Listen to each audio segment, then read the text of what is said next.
O chão da escada me recebeu com uma frieza que ainda sinto na espinha. Meu nome é Edileuza, tenho 62 anos. E naquela manhã de terça-feira, minha vida mudou para sempre, quando meu marido, Rogério, me empurrou dos degraus da nossa casa em Feira de Santana. Cada batida nas costas, cada dor que atravessou meu corpo, cada segundo de desespero antes de desmaiar. Tudo isso ainda ecoa na minha mente, como um eco que não quer calar. Comente se você já passou por alguma situação assim. E me fale de onde você está assistindo minha história. Não se esqueça de me seguir para me ajudar. Voltando à nossa história, quando abri os olhos 3 dias depois no Hospital Geral, a primeira coisa que vi foi o rosto de Rogério. Ele estava ali, com aqueles olhos castanhos que me conquistaram 2 anos atrás, segurando minha mão e sussurrando palavras de carinho. Meu amor, você está bem, ele dizia. Mas havia algo no tom de sua voz, uma ansiedade que não conseguia disfarçar completamente. A enfermeira, uma mulher simpática de uns 40 anos chamada Carmen, explicou minha situação, com aquela delicadeza que só quem trabalha com dor alheia sabe ter. Dona Edileuza, a senhora sofreu uma lesão na medula espinhal. Os médicos vão explicar melhor, mas preciso que se prepare suas pernas. Não estão respondendo aos estímulos. Sentiu o mundo desabar. 30 anos trabalhando como auxiliar administrativa no Banco do Brasil. Sempre correndo de um lado para outro, sempre em movimento, e agora estava ali, imóvel da cintura para baixo, dependendo de outros, para tudo. Lágrimas desceram pelo meu rosto, mas o que me intrigou foi a reação de Rogério.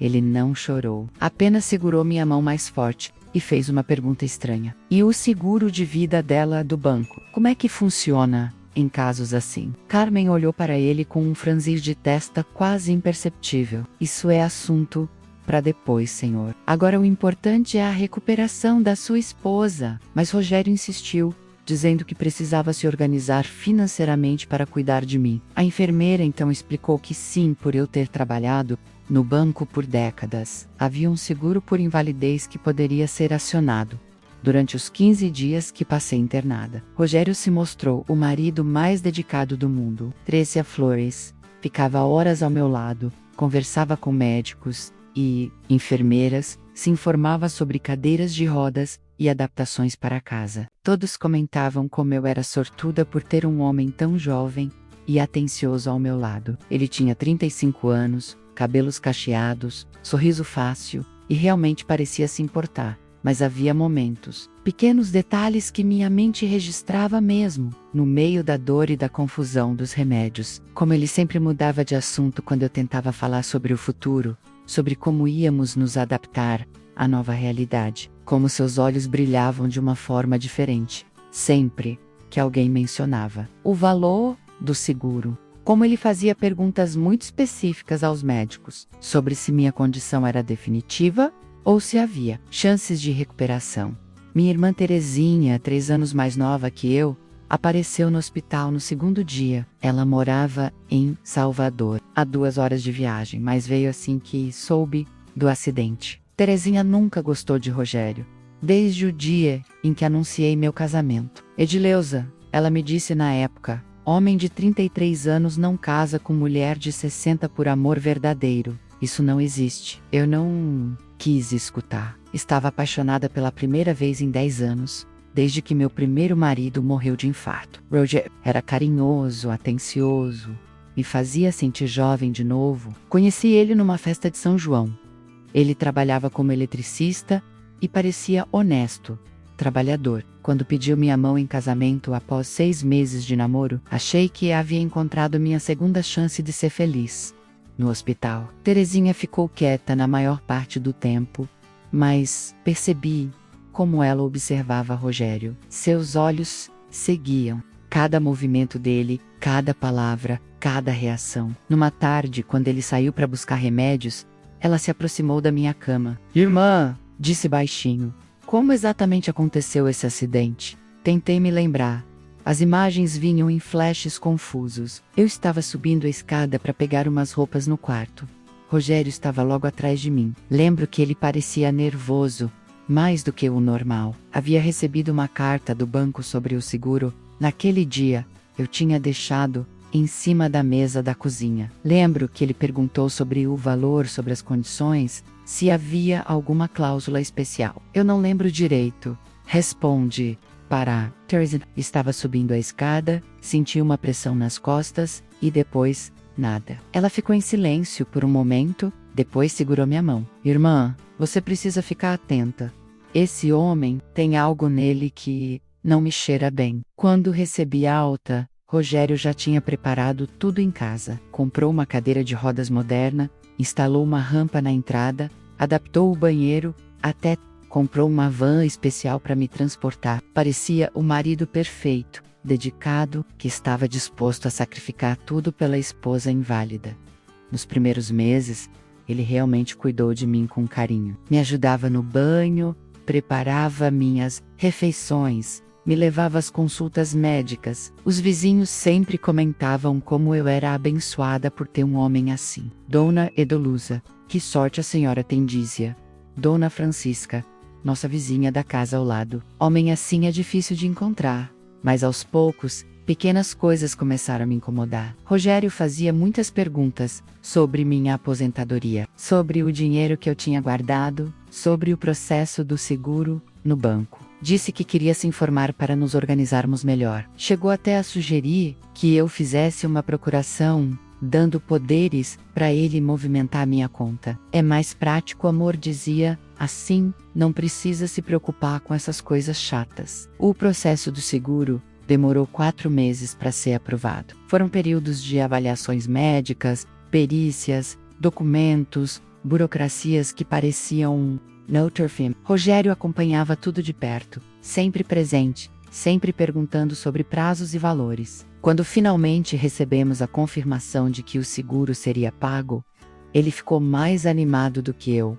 R$800 mil era o valor que eu receberia por invalidez permanente, resultado de décadas de desconto na folha de pagamento. Uma quantia que garantiria minha dignidade pelos anos que me restavam, que permitiria tratamentos, cuidados, uma vida confortável, mesmo na cadeira de rodas, quando o dinheiro caiu na conta. Numa quinta-feira de dezembro, Rogério chegou em casa com uma garrafa de champanhe. Vamos comemorar, meu amor, disse, abrindo a bebida e servindo 2 taças. Agora nossa vida vai ser diferente. Ele começou a falar sobre investimentos, sobre um corretor que conhecia em Salvador, um homem chamado Marcelo, que podia fazer nosso dinheiro render muito mais. R$800 mil na poupança. Não rende quase nada, explicava, mas investido direito pode virar 1 milhão, 2 milhões. Em alguns anos, eu não entendia nada de investimentos. Sempre fui uma pessoa simples, que guardava dinheiro na poupança e pronto. Mas Rogério parecia tão seguro, tão conhecedor do assunto, que comecei a considerar a ideia. Mas como é que funciona? Perguntei. É simples.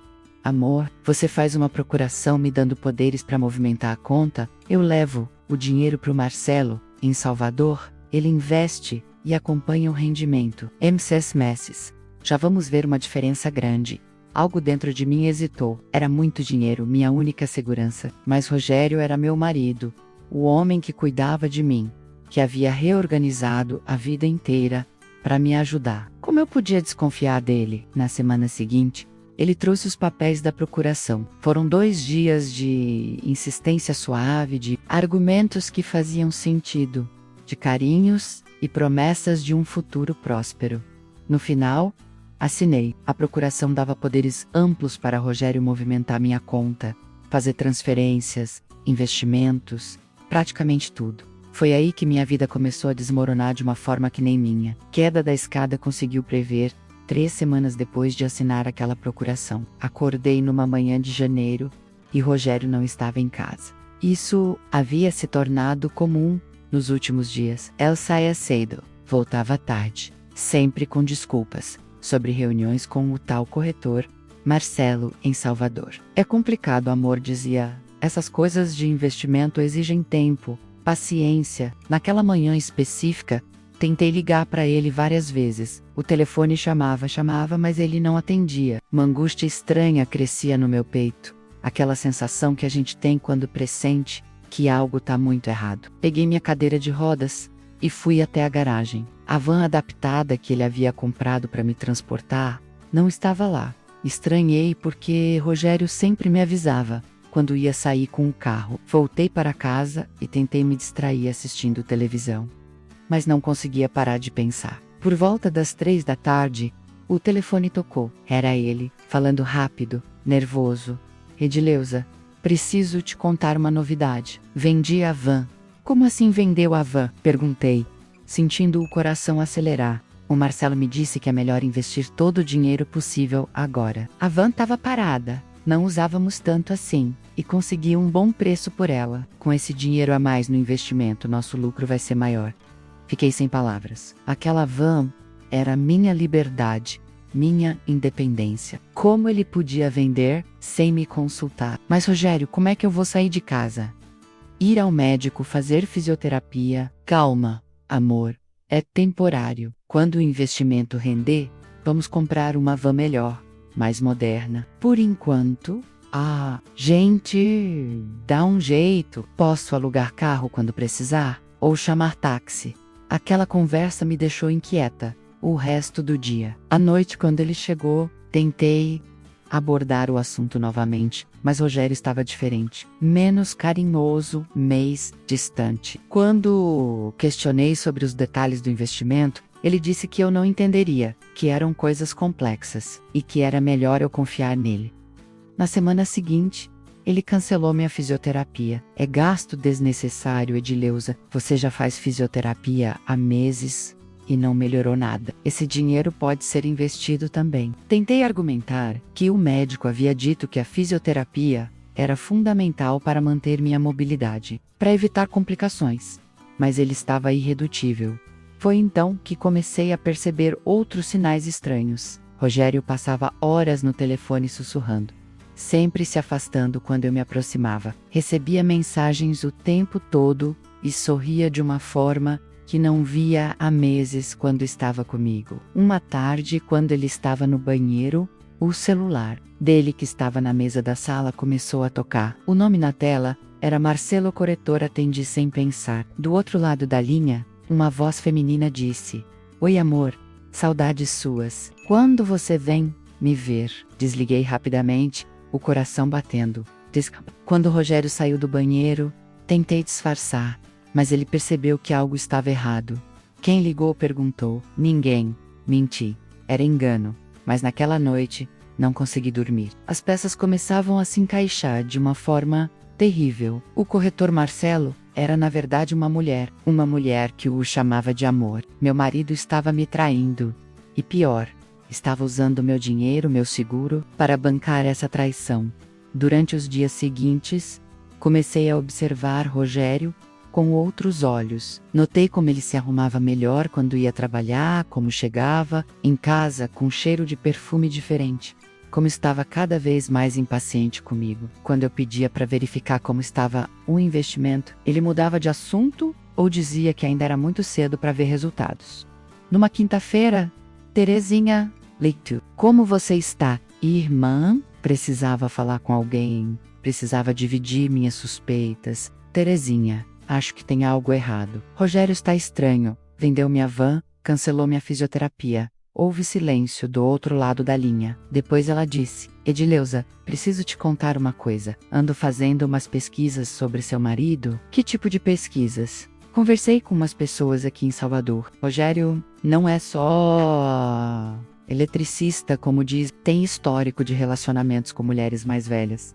E todas tinham dinheiro. Sente o mundo girar." "O que você quer dizer?" "Tem uma mulher em Itabuna que me contou que namorou ele há 3 anos. Ela era viúva, tinha uma aposentadoria boa. Ele sumiu com o dinheiro dela e desapareceu. E tem outra em Vitória da Conquista, com história parecida." A linha ficou em silêncio. Eu tentava processar o que estava ouvindo. Meu marido não era apenas um traidor, era um golpista, um homem que se especializava em enganar mulheres vulneráveis. "Edileuza, você precisa verificar sua conta bancária urgente." Terezinha continuou: "Vou pegar o primeiro ônibus pra ir. Não faça nada, até ir. Quando desliguei o telefone, minhas mãos tremiam tanto que mal conseguia segurar o aparelho. Fui até o computador que tínhamos na sala e tentei acessar minha conta online. Para minha surpresa, não consegui entrar. A senha havia sido alterada.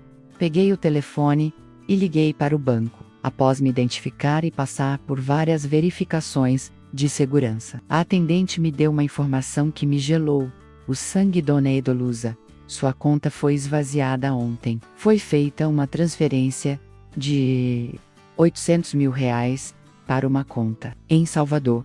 Como assim esvaziada? Quem autorizou essa transferência? De acordo com nossos registros, foi autorizada pela procuração, em nome do senhor Rogério Santos Silva, seu marido. Desliguei o telefone e fiquei ali porada na sala, tentando absorver a magnitude do que havia acontecido. Rogério havia roubado todo o meu dinheiro, todo o seguro, que era minha única garantia de sobrevivência. 30 anos de trabalho, desconto na folha de pagamento, o preço da minha invalidez. Tudo havia desaparecido. Naquela tarde, quando ele chegou em casa, estava diferente. Mais bem vestido, com roupas que eu nunca havia visto. Carregava uma mala pequena. Meu coração afundou. Edlas, preciso viajar uns dias para Salvador. Negócios do investimento, disse, sem me olhar nos olhos. Rogério, falei, tentando manter a voz firme. Liguei no banco hoje. Ele parou no meio da sala, ainda de costas para mim. Quando se virou, seu rosto havia mudado completamente. Não havia mais carinho, compreensão ou preocupação. Era o rosto frio de um estranho. E daí? Disse simplesmente. Você roubou meu dinheiro. Ele soltou uma risada amarga. Roubei, você me deu procuração. Lembra?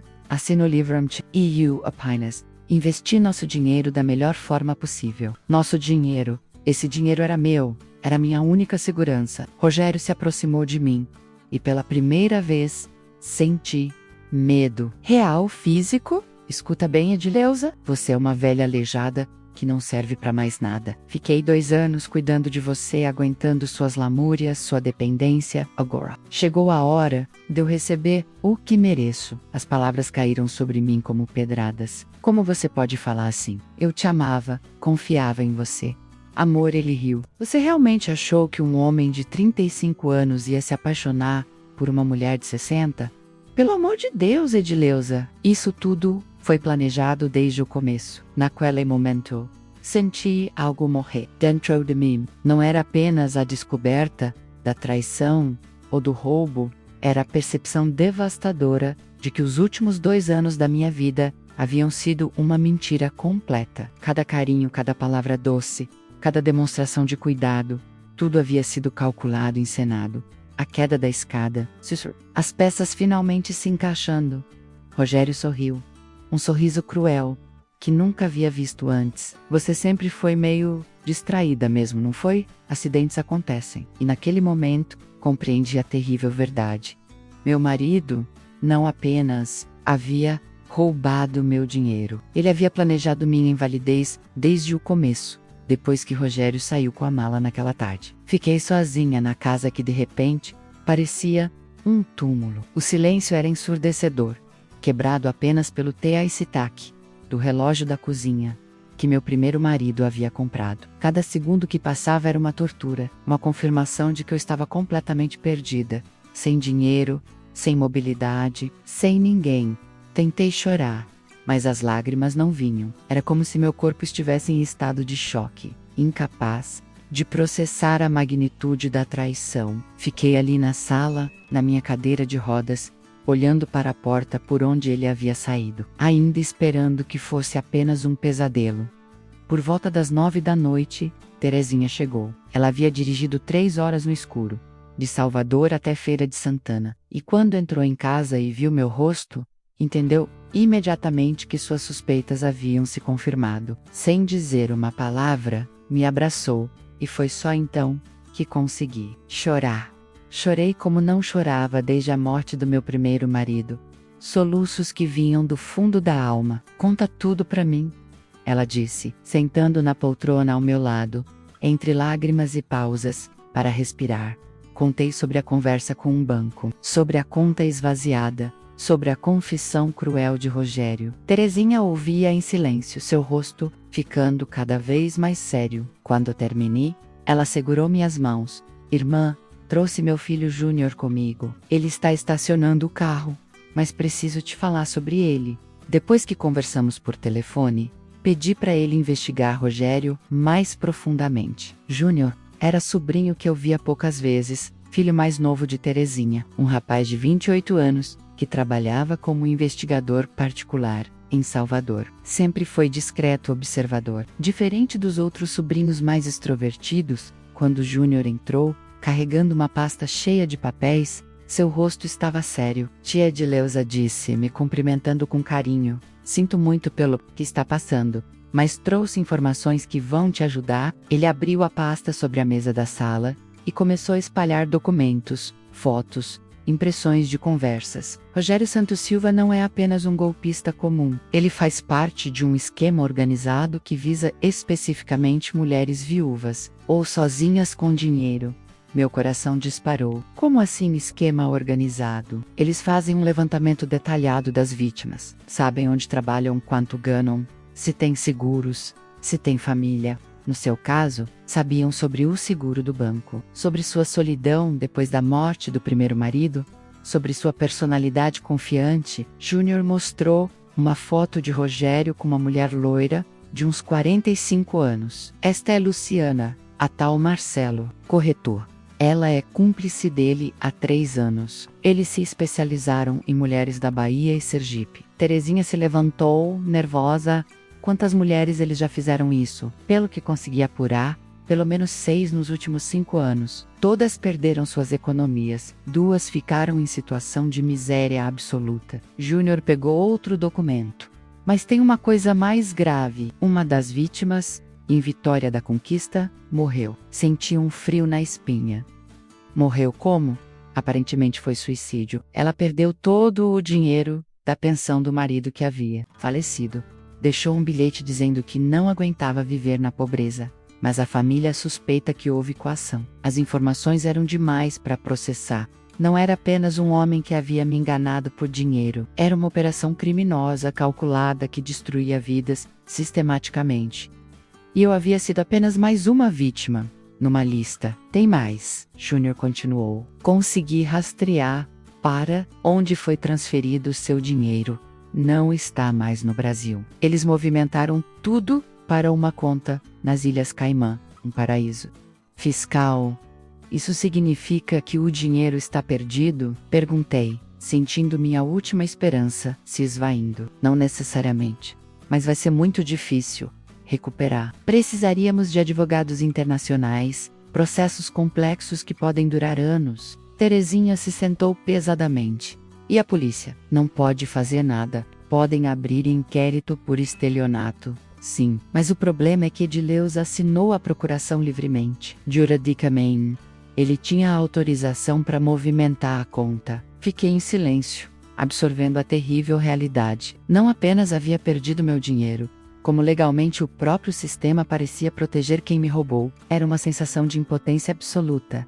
Naquela noite, Terezinha dormiu no sofá e Júnior no quarto de hóspedes. Eu fiquei acordada quase até amanhecer, olhando para o teto, tentando entender como havia sido tão ingênua. Todas as vezes que Terezinha me alertou, todos os sinais que ignorei, todas as desculpas que aceitei. No dia seguinte, Júnior disse que precisava voltar para Salvador, mas antes queria me mostrar mais uma coisa. Pegou o celular e me mostrou fotos que havia tirado na véspera. Segui Rogério ontem, depois que ele saiu daqui. Ele foi direto para um apartamento na Barra, em Salvador. Luciana estava esperando. As fotos mostravam meu marido beijando outra mulher na varanda de um apartamento luxuoso. Eles estavam comemorando, brindando com champanhe, rindo, enquanto eu estava em casa destruída, descobrindo que havia perdido tudo. Ele estava festejando com o dinheiro que havia roubado de mim. Tia, Júnior disse, guardando o celular, sei que é difícil, mas precisa tomar uma decisão. Ou aceita que perdeu tudo e tenta reconstruir sua vida, ou luta para fazer justiça. Como é que eu vou lutar? Não tenho dinheiro para advogado, não posso nem sair de casa sem ajuda. Tem outras formas de justiça, ele disse. um brilho diferente no olhar. Rogério acha que você é só uma vítima indefesa, que você vai ficar em casa chorando e aceitando a situação. Ele te subestima. Terezinha se aproximou. Júnior, o que você está sugerindo? Que a gente use as próprias armas deles contra eles? Eles se baseiam na vulnerabilidade das vítimas, no fato de serem mulheres sozinhas, sem recursos para reagir. Mas a tia não está sozinha. E a gente sabe coisas sobre eles que eles não imaginam. Naquele momento, senti algo diferente crescendo dentro de mim. Não era mais apenas dor ou desespero. Era raiva. Uma raiva fria, calculada, que começava a queimar no meu peito. Rogério havia destruído minha vida, roubado minha dignidade, zombado do meu amor. Achou que por eu estar numa cadeira de rodas, era indefesa. O que você tem em mente? Perguntei. Júnior sorriu pela primeira vez, desde que chegara. Primeiro a gente precisa entender o esquema deles completamente. Onde moram, como operam, quem são os outros envolvidos. Depois, vamos dar a eles uma lição que nunca vão esquecer. Não quero fazer nada ilegal, disse rapidamente. Não precisa. Às vezes a melhor vingança é usar a própria ganância dos golpistas contra eles. Naquela tarde, depois que Júnior e Terezinha saíram para fazer reconhecimento, como ele chamou, fiquei sozinha novamente. Mas dessa vez não me sentia desamparada. Pela primeira vez desde a queda da escada, sentia que tinha um propósito. Peguei um caderno e comecei a anotar tudo o que lembrava sobre Rogério. Hábitos, horários, pessoas que mencionava, lugares que frequentava. Se íamos enfrentá-lo. Precisava contribuir com informações. Era estranho como a perspectiva de reagir estava me dando forças que não sabia que tinha. Durante meses, desde o acidente, me senti como uma vítima passiva, dependente da boa vontade de outros.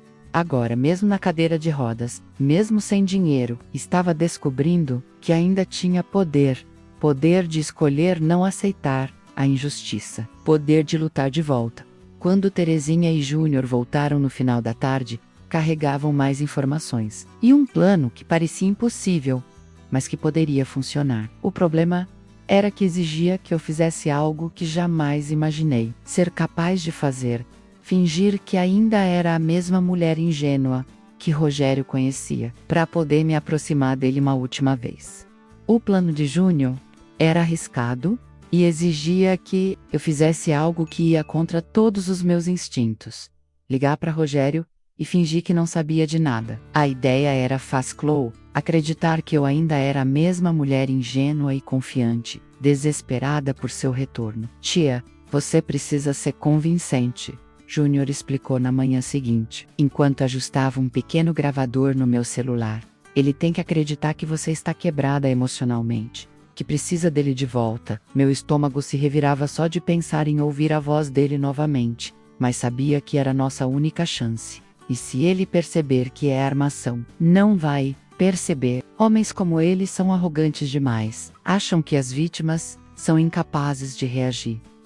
Terezinha segurou minha mão. Se você não se sentir segura, desliga na hora. Respirei fundo e disquei o número. Rogério atendeu no terceiro toque.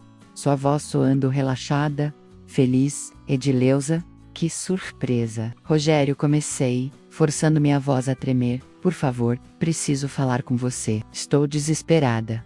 Houve uma pausa. O que foi agora? Não consigo viver sem você. Sei que você tá bravo comigo, mas não entendo por quê. Você disse que o dinheiro estava investido, mas não consigo nem comprar comida. Não tenho como sair de casa, não tenho ninguém. Edileuza, já conversamos sobre isso. O investimento leva tempo para render, mas eu preciso de dinheiro para sobreviver agora. Não tô pedindo muito, só o básico. Comida, remédios. Percebi que ele estava gostando da minha situação de desespero. Sua voz ficou mais suave, quase condescendente. Meu amor, você está sendo muito ansiosa. Precisa confiar em mim. Eu confio, mas e se você pudesse me mandar só um pouco? R$ 1.000, 500, qualquer coisa. Rogério riu. Não posso mexer no investimento agora. Seria prejudicial para todos nós. Senti vontade de desligar na hora, mas me forcei a continuar. Quando você volta para casa? Sinto tanto sua falta, ainda vou ficar uns dias por aqui. Negócios importantes. Rogério, tem uma coisa que preciso te contar. Sua irmã Terezinha veio aqui fazendo perguntas estranhas sobre você. Disse que você não é quem diz ser. A mudança no tom dele foi imediata. Que tipo de perguntas? Sobre outras mulheres, sobre outros relacionamentos. Falou que você era golpista. Eu disse que ela estava louca, que você me ama, mas ela insistiu muito. Escuta bem, Edileuza. Sua irmã sempre me odiou. Ela está tentando nos separar porque tem inveja da nossa felicidade. Não acredite em nada que ela disser. Eu sei. Defendi você, mas ela disse que ia trazer um investigador, que ia provar que você estava me enganando. Estou com medo do que ela pode fazer. Silêncio total do outro lado. Quando Rogério voltou a falar, sua voz estava tensa. Que investigador, não sei direito, um filho dela que trabalha com essas coisas. Ela disse que ia descobrir onde você estava, com quem estava. Edileuza, escuta bem. Não fale mais com sua irmã. Ela está tentando destruir nossa família. Amanhã eu volto para casa e vamos resolver isso juntos. Você volta mesmo? Promete. Prometo. Mas não conte para ninguém, nem para sua irmã. Isso. Quando desliguei, minhas mãos tremiam tanto que mal conseguia segurar o telefone. Júnior estava sorrindo. Perfeito, tia. Ele mordeu a isca. Que isca? Agora ele sabe que estamos investigando, mas acha que você é inocente demais para participar de qualquer plano. Vai voltar para tentar controlar a situação. Terezinha parecia preocupada. E se ele vier aqui agressivo? Edileuza não tem como se defender. Não vai vir agressivo. Vai vir como um marido carinhoso, tentando convencê-la a não acreditar em nós. É o perfil dele. Naquela tarde, enquanto esperávamos, Júnior me mostrou mais resultados de sua investigação. Havia conseguido contato com 2 outras vítimas de Rogério, mulheres que aceitaram conversar sobre o que havia acontecido. Dona Miriam, 58 anos, de Itabuna, ele leu de suas anotações. Perdeu toda a pensão do marido falecido. Rogério namorou ela por 1 ano, convenceu a vender a casa e investir o dinheiro. Quando ela ficou sem nada, ele desapareceu. Ela teve que ir morar com a filha em São Paulo. E a outra, Dona Conceição, 64 anos, de Vitória da Conquista. Essa é a mais triste. Rogério ficou com ela 2 anos, casou no civil, tinha acesso a todas as contas. Quando ela descobriu a traição, ele já tinha esvaziado tudo. Ela entrou em depressão profunda e... Foi ela que morreu? Júnior assentiu. 3 meses depois, a família disse que ela não conseguia aceitar ter sido enganada. Parou de comer, de tomar remédios, se deixou morrer. A história de Dona Conceição me abalou profundamente. Podia ter sido eu. Se não fosse por Terezinha e Júnior, talvez eu tivesse tido o mesmo destino. Tem mais uma coisa, Júnior continuou. Descobri que Rogério não trabalha sozinho apenas com Luciana. Eles têm um terceiro parceiro, alguém que indica as vítimas. Como assim indica? Alguém que tem acesso a informações bancárias, dados de aposentadoria, seguros, alguém que trabalha por dentro do sistema. Senti um arrepio. Você acha que foi assim que ele soube sobre mim? Tenho certeza. Ele sabia demais sobre sua vida antes mesmo de vocês se conhecerem. Sabia sobre o seguro, sobre sua solidão, sobre seus hábitos, a ideia de que havia alguém no banco ou em algum órgão público, vendendo informações de pessoas vulneráveis, era aterrorizante. Quantas mulheres estavam sendo observadas naquele momento, sendo escolhidas como próximas vítimas? No dia seguinte, Rogério chegou como havia prometido, mas não veio sozinho. Luciana, apresentando-a como uma amiga que estava me ajudando. Com os investimentos, ela era exatamente como nas fotos. Loira, bem vestida, sorriso falso. Edileuza, que bom te conhecer pessoalmente, ela disse, apertando minha mão com força exagerada. Rogério fala muito de você. Tive que fazer um esforço enorme para não mostrar o que realmente sentia. Muito prazer, você que é a corretora. Isso mesmo, vim pessoalmente para te tranquilizar sobre o investimento. Sei que você está preocupada. Rogério se sentou ao meu lado, pegou minha mão, como costumava fazer. Você viu, amor? Não precisa se preocupar. Luciana é profissional, séria. Dona Edoluza, Luciana continuou. Sei que sua irmã andou fazendo perguntas. Isso é normal. Família sempre desconfia quando vê dinheiro sendo movimentado. Mas posso te garantir que seu investimento está seguro. Quanto tempo ainda vai demorar para render? Perguntei, tentando soar ansiosa. Mais uns 3 meses. Mas quando render, vai ser muito mais do que esperamos. Rogério apertou minha mão. Viu como você estava se preocupando à toa? Luciana veio aqui só para te dar segurança. Naquele momento, olhando para os dois, sentados na minha sala, mentindo descaradamente na minha cara. Senti uma raiva tão intensa que precisei me controlar. Pra não explodir. Eles realmente achavam que eu era uma idiota completa. Rogério disse: sua irmã falou que ia trazer um investigador aqui. Você acha que é problema?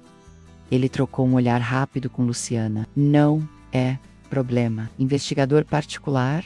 Não. Tem poder nenhum. Só serve para a família bisbilhoteira gastar dinheiro. Mas e se ele descobrir onde vocês estão morando? Onde está o escritório do investimento? Edileuza, para de se preocupar. Sua irmã não vai descobrir nada porque não tem nada para descobrir. Somos pessoas honestas, trabalhando honestamente. Luciana se levantou. Bom, acho que já esclarecemos tudo. Rogério, precisamos ir. Tenho outra reunião em Salvador, já vou, Embra? Perguntei, fingindo decepção. Tem que ir, amor. Mas volto amanhã. E você para de se preocupar com essas histórias da sua irmã. Ela só quer nos separar. Depois que eles saíram, Júnior e Terezinha, que estavam escondidos no quarto dos fundos, saíram imediatamente. Conseguiram gravar tudo? Perguntai. Cada palavra, Júnior sorriu, mostrando um pequeno gravador. Mas tem algo mais importante. Enquanto vocês conversavam, consegui colocar um rastreador no carro deles. Rastreador? Agora vamos saber exatamente onde eles vão, onde moram, onde se encontram. E amanhã, quando o Rogério voltar, vamos estar prontos para dar o golpe final. Santa, meu coração acelerar. Depois de meses sendo vítima, finalmente estava na hora de virar o jogo. Na manhã seguinte, Júnior chegou cedo, com informações que mudaram tudo. O rastreador havia revelado que Rogério e Luciana não foram apenas para Salvador. Eles passaram a noite em Aracaju, num hotel de luxo, e pela manhã, visitaram uma casa em um bairro nobre da cidade. Tia, eles estão procurando a próxima vítima, ele disse, mostrando fotos tiradas de longe. Uma senhora de uns 68 anos, viúva, que mora sozinha numa casa grande. Consegui descobrir que ela é Dona Carmen, aposentada do Instituto Nacional de Seguro Social, tem uma pensão boa e recebeu recentemente um seguro de vida do marido que faleceu. Meu sangue gelou. Eles já estão escolhendo a próxima, parece que o Sim. E pelo que observei, Rogério já está se aproximando dela. Ontem à tarde ele ajudou a carregar as compras do mercado até a casa dela. Se apresentou como eletricista, que estava trabalhando na vizinhança. Terezinha se revoltou. Não podemos deixar isso acontecer. Essa mulher precisa ser avisada.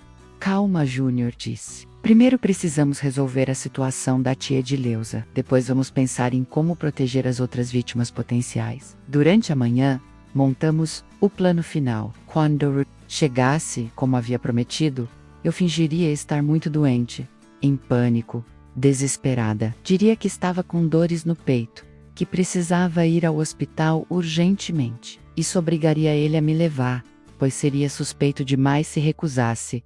O hospital vai ser terreno neutro, Júnior explicou. Lugar público? Com testemunhas, lá vamos confrontá-lo com todas as provas. E se ele tentar fugir? Não vai conseguir. Já alertei um amigo meu que trabalha como segurança no hospital.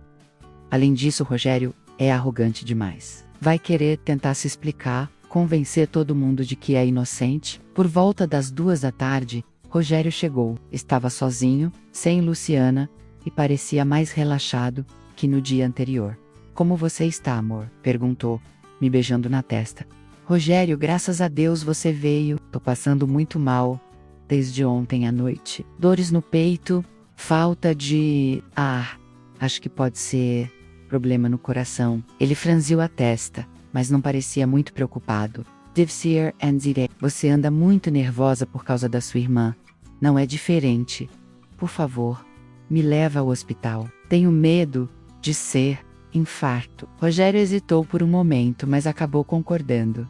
Tá bem, Vou buscar o carro. Que carro? Você vendeu minha van. Peguei emprestado um carro com Luciana. Ela tá com outros negócios hoje. Durante o trajeto para o hospital, continuei fingindo estar passando mal, fazendo comentários sobre dores e tonturas. Rogério dirigia em silêncio, parecendo irritado com a situação. Quando chegamos ao hospital, Júnior já estava esperando, disfarçado como acompanhante de outro paciente. Terezinha também estava lá, sentada na sala de espera. Rogério percebeu que eles estavam juntos, depois de passar pela triagem, onde expliquei meus sintomas para a enfermeira. Fui encaminhada para uma sala de observação. Rogério me acompanhou, ainda no papel de marido preocupado. Foi então que Júnior entrou na sala, seguido por Terezinha. Rogério ficou visivelmente incomodado. O que vocês estão fazendo aqui? Viemos ver como a irmã está, Terezinha respondeu, se aproximando da minha maca. Aliás, Rogério, que bom que você está aqui. Precisamos conversar. Não tenho assunto nenhum com vocês. Júnior fechou a porta da sala. Acho que tem sim, principalmente sobre Dona Miriam de Itabuna, Dona Conceico de Vitória da Conquista e Dona Carmen de Aracaju. O rosto de Rogério mudou completamente. A máscara de marido carinhoso desapareceu, revelando o homem frio que eu havia conhecido 2 dias antes. Não sei do que vocês estão falando. Claro que o Sob Júnior continuou, tirando uma pasta da bolsa. Tenho aqui todas as provas, transferências bancárias, fotos suas com Luciana, gravações de conversas, depoimentos das outras vítimas. Rogério olhou para mim, esperando apoio. Edileuza, não acredita nessas invenções, né? Você sabe quem eu sou? Sei sim, respondi, sentando na maca e olhando diretamente nos olhos dele. Sei que você é um golpista, um ladrão, um homem que se aproveita de mulheres vulneráveis. Você não estava passando mal, ele percebeu, a voz ficando perigosa. Não, eu estava fingindo, assim como você fingiu me amar por 2 anos. Rogério tentou sair da sala, mas Júnior bloqueou a porta. Não vai a lugar nenhum. Temos muito o que conversar. Vocês não podem me prender aqui. Não estamos prendendo, Terezinha disse calmamente. Estamos apenas oferecendo uma oportunidade de você resolver isso de forma civilizada. Júnior abriu a pasta e começou a mostrar os documentos. Aqui está a transferência dos 800 mil reais da tia Edileuza para a conta de Luciana. Aqui estão as fotos de vocês comemorando no apartamento da Barra. Aqui está a gravação da conversa de ontem, onde vocês mentem descaradamente sobre investimentos. Rogério ficou em silêncio, analisando cada prova. O que vocês querem? Primeiro, queremos nosso dinheiro de volta, eu disse. Que dinheiro? Vocês não têm como provar que foi roubo. Edileuza assinou a procuração. Temos sim. Júnior sorriu. Você esqueceu que confessou ontem que tudo foi planejado desde o começo. Que fingiu amar ela para ter acesso ao dinheiro. Isso se chama estelionato. Além disso, Terezinha acrescentou, sabemos sobre Dona Carmen, em Aracaju. Ela já foi avisada sobre você. A polícia de lá também já foi informada. Rogério começou a parecer desesperado. Vocês não entendem, o dinheiro já foi investido. Não tenho como devolver. Mentira, Júnior disse. Rastreamos as transferências. O dinheiro está numa conta, nas Ilhas Caimã, mas pode ser repatriado. Você só precisa autorizar. E por que eu faria isso? Porque eu disse, levantando da maca e ficando cara a cara com ele, você tem 2 opções. Ou devolve o dinheiro e desaparece da nossa vida, ou a gente entrega tudo isso para a polícia. E você vai preso?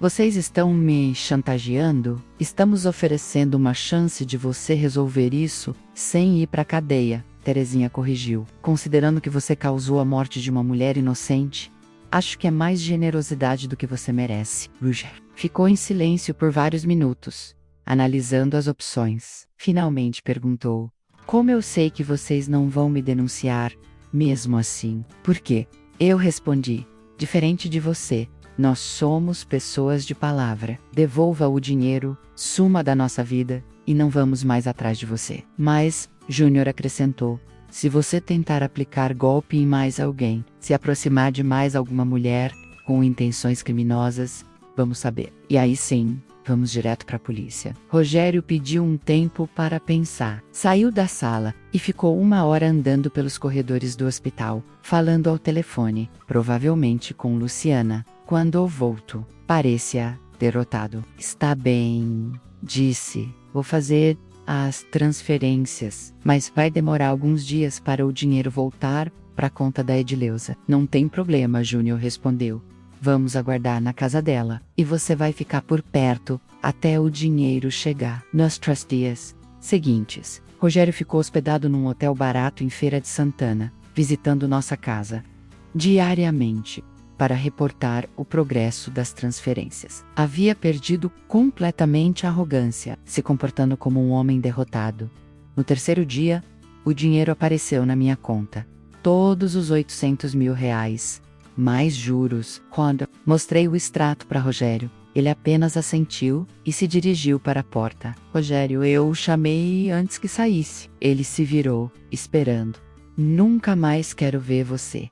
Nunca mais quero saber de você. Se um dia você tentar contato, ou se soubermos que você está enganando outras mulheres, vamos cumprir nossa parte do acordo. Ele saiu sem dizer uma palavra, e foi a última vez que o vi. Hoje, 2 anos depois, moro na minha casa adaptada, que comprei com parte do dinheiro recuperado. Voltei a fazer fisioterapia, comprei uma van nova, contratei uma cuidadora para me ajudar com as tarefas diárias, mas mais importante que tudo, voltei a pintar.